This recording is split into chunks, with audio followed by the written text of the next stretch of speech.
Bismillah, alhamdulillah, sahabat diskusi lintas agama yang berbahagia, di kesempatan ini, saya akan menyajikan diskusi lintas agama yang sangat menarik disimak lagi berisi untuk menambah literasi, meningkatkan kualitas keimanan, di dalam menjalani pengabdian kepada Allah Ta'ala.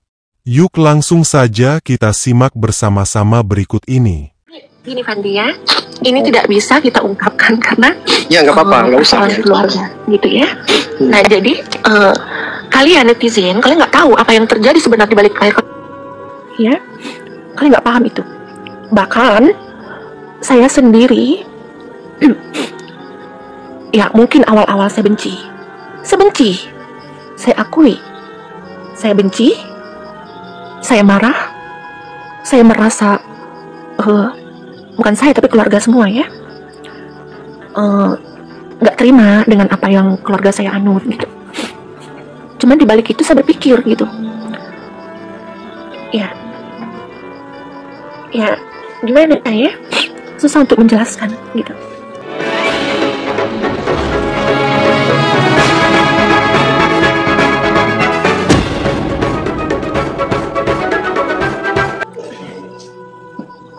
Ya, aku sapa dulu ini ya, kakak kita. Assalamualaikum, Kak De. Suaranya nggak kedengaran.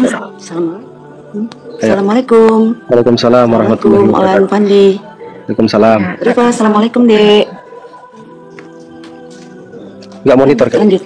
Ya. Assalamualaikum warahmatullahi wabarakatuh. Silakan, silakan Olan, silakan. Iya, assalamualaikum. Ya, jadi di balik layar gitu kalian tidak tahu apa yang terjadi sebenarnya gitu loh. Buat ini ya, kalau mungkin si Fandi, mungkin dari si Rifa, mungkin dari si Kak D, mungkin tahu apa yang terjadi di balik layar yang saya kerjakan. Kayak bagaimana saya menutupi, ya, biar kalian paham semua, ya. Bagaimana saya menutupi keluarga saya, bagaimana saya menutupi yang terjadi. Ya, nggak bisa saya ungkapkan dengan kata-kata ya. Memang saya seorang penjahat gitu.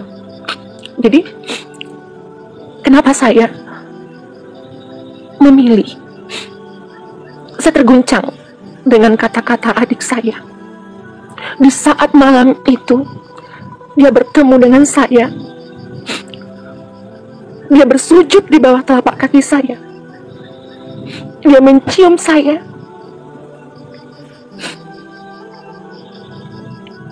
ya, dia mencium saya, dia berbicara kepada saya. Saya sempat bilang, kenapa kau lakukan ini, Dek? Apa tidak ada Roh Kudus lagi dalam hatimu? Dan dia bilang, Kak, aku tahu Tuhan itu esa, Tuhan tidak beranak dan diperanakan. Aku sayang sama engkau, dan seandainya pun aku mati, Mama dan kau lah orang yang pertama aku jemput ke surga. Dia cium saya loh, dia peluk saya, bayangkan darah di baju saya karena mimisannya, ya. Di situ, oh Tuhan, saya bilang, kenapa ini harus terjadi pada keluargaku, Tuhan?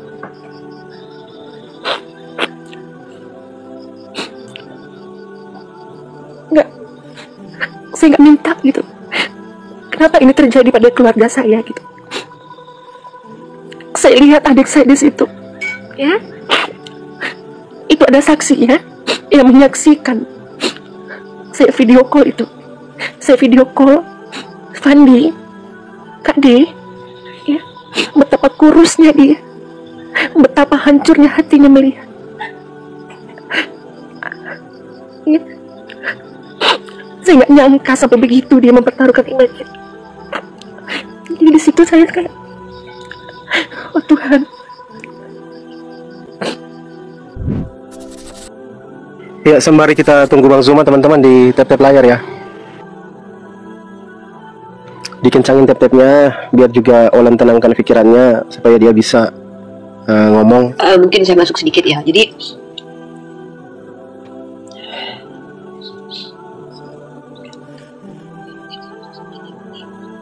Dia ada yang double Fandi atau siapa saya nggak tahu. Aku udah mute, lanjut nih. Aku udah mute. Halo. Sudah kedengeran suaraku nggak? Tadi aku salah ini. Tes. Udah bagus. Lanjut.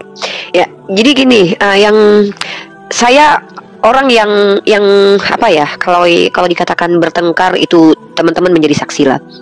Tapi kembali lagi bahwa Islam itu mengajarkan hidayah dan pemahaman agama itu hadiah dari Allah. Allah pemilik hati seseorang. Tanpa sadar kita menyaksikan bahwa dakwah itu bukan hanya dengan ilmu.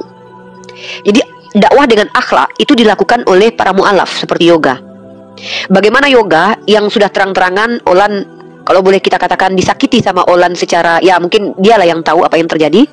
Tapi bagaimana kemudian ketika dia bertemu dengan kakaknya, dia nggak peduli walaupun apapun yang telah dilakukan kakaknya, dia bersujud di kaki kakaknya, lalu dia katakan bahwa nanti kalau aku ke surga yang kujemput kau, Kak. Akhlak yoga ini menyentuh hati Olan. Makanya berdakwah itu di sini saya belajar. Bukan hanya kami para apologet, bukan, jangan sombong para ulama, jangan sombong para apologet, jangan sombong orang berilmu. Bahkan ketika mu'alaf dengan akhlaknya saja dia mampu mengguncang iman orang lain. Itu pembelajaran penting bagi saya. Dan kita nggak pernah tahu Olan berkomunikasi selama ini dengan Kak D, mungkin dapat informasi tentang Islam dari Kak D. Kak D bukan apologet, tapi beliau berkomunikasi intens. Wallahu a'lam bishawab. Jadi dakwah itu bukan hanya dengan ilmu, teman-teman.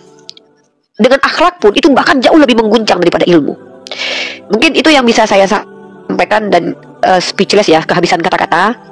Apa yang saya saksikan malam ini hal yang tidak pernah saya bayangkan dan saya duga, hal yang tidak pernah saya harapkan juga, karena saya berdiskusi lintas agama itu bukan mengharapkan keislaman orang lain, tapi mengharapkan saya bisa menyampaikan pemahaman agama saya seperti yang saya pelajari. Mungkin seperti itu. Lanjut Fandi, Olan, dan Kak D. Ya silakan Olan. Ada lagi yang mau disampaikan Olan? Ya, Fandi, ya. Dia mengajarkan saya tentang ketulusan, Fandi. Saya nggak bisa berkata-kata, Fandi. Aduh, kan saya bilang kan, nggak ada seorang kakak yang benci sama adiknya, cuman karena faktor keluarga. Ya, saya didorong terus sama keluarga untuk gak bisa bahkan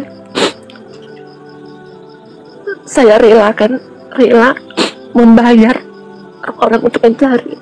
Mungkin kalian paham itu di situ.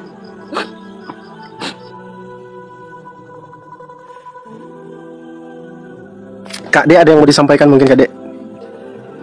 Assalamualaikum. Waalaikumsalam, silakan. Waalaikumsalam.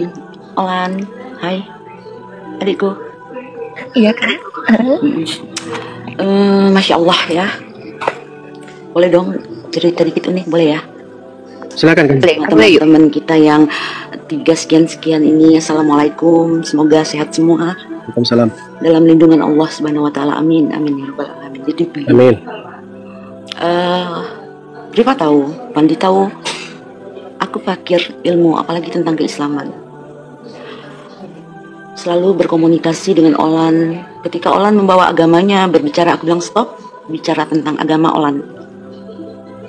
Aku selalu bilang Olan itu orang baik, dan udah aku sampaikan di Komal bahwasanya Olan itu orang baik. Olan itu lembut, tapi namanya perjuangan seorang kakak untuk merebut adiknya kembali, yang sedari kecil sampai hingga dia pergi selalu sama-sama gitu kan Olan, suka duka sama-sama, cerita lucu sama-sama, seperti itu. Dan dia sangat kehilangan adiknya, sangat banget itu. Aku juga seorang kakak ya, pasti paham terpisah dengan orang yang kita sayangi. Apalagi bisa dikatakan yoga itu adalah adik yang paling disayangin sama Olan. Kalian pikir di balik layar itu aku nggak berantem sama Olan? Aku fine-fine aja? Enggak.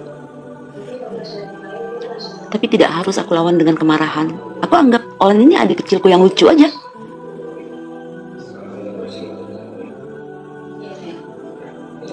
Satu hari aku bilang sama Olan, coba berdoa Olan, minta kepada Tuhan, jangan sebut yang satu itu, Tuhan yang satu. Tapi Olan paham. Dan lanjutin Olan bagaimana ceritanya itu, sehingga hari ini buat Olan tersentuh, mengakui walaupun Iya. kebimbangan itu ada. Jadi ceritain deh semuanya biar teman-teman kita di bawah itu.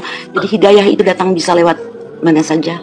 Dari pertengkaran Ya ini lanjut ya. ini pro dan kontra itu Kak ya. Ini pasti banyak gitu. Karena saya melakukan seperti ini, itu tidak akan dipungkiri, akan saya dibilang saya pengkhianat, saya dibilang ya cekdam atau segala macam gitu kan. Ya gini, itu gak saya pungkiri mereka berkata itu kepada saya, gak saya pungkiri mereka punya hak untuk menilai saya. Cuman disitulah saya tahu kan arti ketulusan ya. Bahkan sudah saya sakiti pun, saya pukul, saya sampai giginya rontok, dia tetap memaafkan. Dia sujud di kaki saya ya. Dia bilang, aku sayang samamu. Dia cium saya, dia sedikit pun tidak punya dendam dengan saya. Di situ saya Kak terguncang. Kakak kan menyaksikan kan, kakak saksikan itu. Saya bilang sama kakak, Betul. nah, Teman-teman kita doain ya, semoga adik kita Yoga, hai Yoga, di mana Yoga? Ini ada kakakmu di sini Olan yang akan selalu gandengan sama Yoga, tidak akan pernah lepaskan tangan Yoga. Semoga ada Yoga di bawah. Kak Di mewakilin. Dengan kakakmu ada di sini, merinduimu, mencintaimu, menyayangimu, berkorban apapun untukmu. Panggil dia Olan. Insya Allah dia ada di bawah, dengerin Olan. ya. Kakak sayang samamu. Perlakuan Biar kami teman-teman seperti Allah itu, Akbar. kami sayang sama kamu dia. Ya, karenamu aku tahu arti ketulusan. Kau kayak mengajarkanku tidak ada arti sebuah dendam, padahal aku terus menyakitimu. Ya, aduh. Gak bisa aku ngomong Kak. Ya, teman-teman, sembari menunggu Bang Zuma, sekalian tap-tap layarnya dikencangin. 1M kita itu kuat komal kita. Insya Allah malam ini Bang Zuma yang akan langsung menyahadatkan Olan. Teman-teman di tap-tap layar juga ya. Kita doakan juga Yoga, semoga Yoga itu baik-baik saja. Semoga, mudah-mudahan Yoga menyimak ya di bawah ya. Lihat kakaknya. Semoga Yoga menyimak. Silakan Uni, ada yang mau disampaikan lagi Uni sebelum Bang Zuma naik? Gini, saya 6 tahun ya diskusi lintas agama. Banyak yang sudah saya saksikan dan saya lihat. Mulai dari tadi dia teman debat, lawan debat, musuh dalam berdebat, sekarang berada di barisan yang sama. Ada yang tadinya bersama berdebat, teman debat saling backup, justru menjadi pembenci yang nyata. Ada yang tadinya mereka orang yang mensupport diskusi lintas agama menjadi pembenci diskusi lintas agama. Jadi setiap kita tuh punya motivasi berbeda-beda. Motivasi bisa berubah seiring berjalannya waktu. Motivasi atau niat ini menjadi kunci dari amalan. Kalau niat saya berdebat untuk mengislamkan Yoga, Olan, dan orang-orang lain, maka saya jumawa. Karena Allah pemilik hidayah itu Allah. Yang tahu siapa yang berhak mendapatkan hidayah itu hanya Allah. Maka dari dulu saya membiasakan diri untuk berdiskusi ini bukan untuk mengislamkan, tapi menjawab kesalahan berpikir, mengajak untuk memiliki cara berpikir yang normal, mengajak orang-orang untuk tahu bagaimana Islam, mengajak untuk tahu bagaimana Islam, membuktikan bahwa saya sebagai seorang yang fakir ilmu, ibu rumah tangga, dengan keterbatasan saya terseok-seok membuktikan Islam ini benar. Nah, hal tersebut membuat saya tidak merasa punya beban ketika berdiskusi lintas agama. Maka ketika Bang Zuma mengajarkan, adekku, kalau dirimu yang dihujat, jangan kau bersedih. Tapi kalau agamamu, nabimu, Allahmu, maka giroh kita itu harus ada. Makanya saya tidak pernah mengharapkan ada orang di hadapan saya yang begitu membenci saya di awal, begitu menentang saya di awal. Saya tidak pernah berharap bahwa saya akan melihat dia bersyahadat. Tidak pernah saya berharap seperti itu. Hanya saya berharap, saya pernah bicara sama Yoga, semoga Yoga ketika menjadi seorang Islam, dia bisa berdakwah dengan keluarganya, mungkin bukan dengan ilmu. Ternyata Yoga mempraktekkan dakwah itu bukan hanya dengan ilmu, dengan akhlak pun itu lebih mengguncang. Karena tadi Olan sudah bilang bahwa Islamnya Olan itu, atau niat syahadatnya malam ini dikarenakan melihat akhlaknya Yoga yang sudah teraniaya berapa bulan, dengan badannya yang turun berapa kilo, kurus, tidak tidur, sakit-sakitan, tapi dia tidak pernah mengeluarkan kalimat kasar untuk kakaknya. Ini Islam. Islam itu begitu. Jangan karena kebencianmu kepada suatu kaum membuatmu berlaku zalim. Apa yang yoga praktikkan itu menampar saya gitu. Apakah saya sudah sama seperti para mu'alaf ini gitu? Justru saya belajar sama para mu'alaf ini gitu. Justru saya belajar sama Olan, sekeras-kerasnya Olan, dia bisa lembut, selembut-lembutnya umat Islam bisa menjadi orang yang paling merusak agamanya. Itu bisa terjadi loh. Jadi apa yang terjadi hari ini mengajarkan saya pribadi, juga kepada Kak D saya belajar, kepada kita semua saya melihat bagaimana para apologet ini, bahwa kita tuh tidak ada setitik pun tempat sombong gitu. Tidak ada di antara kita 3,5 ini yang bisa menjamin dirinya mati dalam keadaan bersyahadat. Saya tidak pernah bisa menjamin bahwa saya mati dalam keadaan mengucapkan kalimat la ilaha illallah. Maka apa yang saya saksikan malam ini mengajarkan bahwa tidak layak bagi kita mengakukan diri. Apa yang terjadi malam ini semoga menjadi pembelajaran bagi kita umat Islam, bahwa dakwah itu sesuai dengan porsinya. Belum berilmu dengan akhlak. Kalau dengan ilmu bisa, silahkan. Dengan hartamu, lakukan.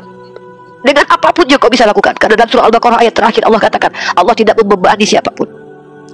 Ya, mungkin saya, kalau dikatakan berlebihan, karena saya tidak pernah mengharapkan Olan bersyahadat. Karena saya lihat betapa kerasnya. Tapi alasan dia bersyahadat karena akhlak Yoga itu keren banget gitu. Itu luar biasa.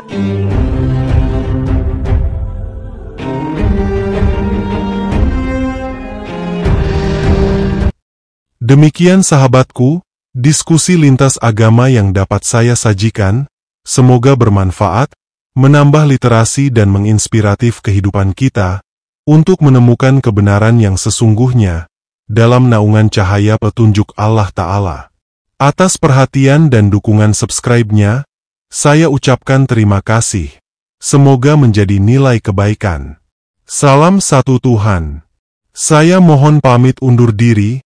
Sampai berjumpa kembali di video diskusi selanjutnya. Dan saya akhiri dengan ucapan, wassalamualaikum warahmatullahi wabarakatuh.